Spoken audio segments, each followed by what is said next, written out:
Hello, friends. So we're just going to run through some things real quick. Put these things in your notes about plate tectonic theory and how plates move. Today, we're going to focus on how they move. We're going to get through this real quick. So we should have left off here about plate tectonic theory. And now we're going to look at how these different plates are moving. So you can see here, like, this is what we call a divergent boundary. It's where it's separating. And I think we discussed this some in the last video, where that magma is rising up, and this is what causes seafloor spreading. All right. In fact, you can see a lot of it right here in this one little slide. Here you have this, what they call subduction. If you can read this here, it says subduction zone. And it's literally where the plate that's less dense, of course, less dense plate, because it's floppy, I don't know. It's less dense, and it slides under them. Well, it's more dense. What am I saying? Sorry, it's been a long day. It's the end of the day. So more dense plate is sliding under that less dense plate. Remember, this is basaltic. Oceanic materials are basaltic in nature, so they're iron, magnesium rich, and they're denser. This is continental crust. It's less dense because it's felsic, or iron, magnesium poor, silicate rich, right? Right, you knew that. So it's the more dense plate slides below, and it melts and causes this. And here you can see collisions. So let's run through these real quick and kind of talk about them. So here we're looking at a subduction zone. This is when we have, this is oceanic to continental collision. The subducting oceanic plate is less dense because it's more dense. Like me, it's more dense. I should know this. And I know it. This is not coming out of my mouth right. Sorry, my bad. So it subducts. It slides under that continental lithosphere. And where they meet, it curves in a little bit. Like right here, see this? Like it forms a trench off the coast of the continent. And it literally pulls some of this under. And it changes chemically as it gathers up the water and dead organics and carbon that are there at the base of the ocean floor and pulls that down in with it. And that's what changes our chemical makeup here. And so it forms volcanoes because you have a buildup of extra magma due to the extra melting and materials that are there. And that's why you get things like Mount St. Helens, the Cascade Mountains, and that whole ring of fire on the Pacific Ocean you probably heard about. These are all stratovolcanoes where they form in those layers.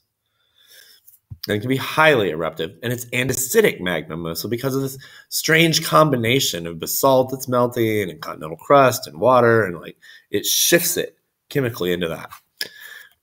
So this is just another view of that same thing. Here you're having that rift valley at the ocean floor, that sea floor spreading that's going on, that's pushing that continent apart. And here's where they collide and meet because it's all getting recycled. Plate tectonics is like a giant recycling program inside the geosphere. And then here's this another view of it. More subductions going on. Again, you get this trench and this ocean to continental collision.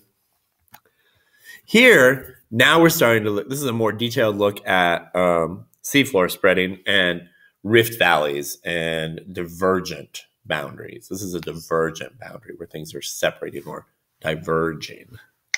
Get it? And again, you have that magma uprising. It creates new seafloor, which gets pushed to the side as more comes up and forms. And then over here on the other side, you have that subduction going on.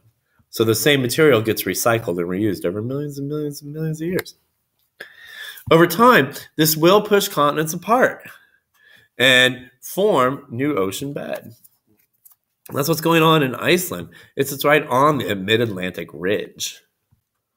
And there's another trick with Iceland, but you're going to pick that up in the next game you're going to play. So I'm not going to give it away right now. I'm sure you're very excited to hear that. Here we're seeing more of that subduction, but we're also starting to see these lines? This Juan de Fuca plate. This is in Oregon, in that area. You get a little divergence there. It's strange. You start to see combinations inside these plates. Again, there's a trench. Here, this is the continental collision. This is where both of them collide, and you get these huge mountain ranges that form as one of the plates. Always, when two plates collide, one is going to be less dense than the other, and it's going to ride on top of that more dense plate. So, but these, they're so close that they crumple up into each other. And that's what forms huge mountain chains. I mean, that's what formed the Rockies originally. That's what, well, parts of them. That's what formed the Appalachian Mountains. At one point, the Appalachians were taller than the Himalayas are now. And Mount Everest, they all made Mount Everest look tiny. But this is also what's forming the Himalayas right now and causing them to grow in Tibet and northern China and India. And again, here's this another version of it. They're just slamming together and growing. I think that's pretty straightforward.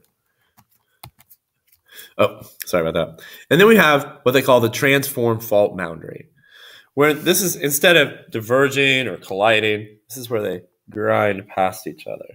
They kind of slide back and forth with each other. And as they do, they really like lock up and build up a lot of tension. It can cause a tremendous amount of earthquakes. We're going to get into earthquakes early next week.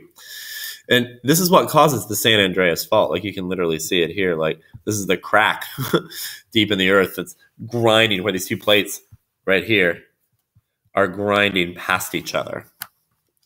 Ultimately, all these behaviors create what they call the Wilson cycle. And I wish I could kind of, hey, I can't, maybe for a second. Come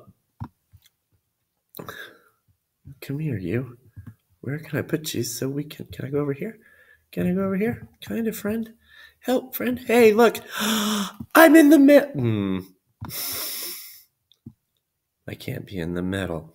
Boo. But hey, if you look at this for a second, you can see all these comments around these. Pause this. Read this. Are you done? Good. So this is the Wilson cycle. And what it is talking about is the supercontinent cycle. It's on a, write this down. It's on the Wilson cycle. It's the supercontinent cycle. It's on a 500 million year scale. So it repeats every 500 million years. We're between supercontinents right now. Pangea just ended like 250 million years ago. And in another 250 million years, 300 million years or so, there's going to be another supercontinent. We're about halfway between. We're mid-supercontinent cycle right now, where these things collide and build up and separate. And if you want, let me know in your answers or in an email or something. I can try and find some more videos about the Wilson cycle just so you can watch what's going on with that. It's pretty crazy. It's really neat. And that's what causes large mountain ranges to form. And plate tectonics in general creates earthquakes, volcanoes, and recycles this whole planet's surface. So I hope this has been helpful.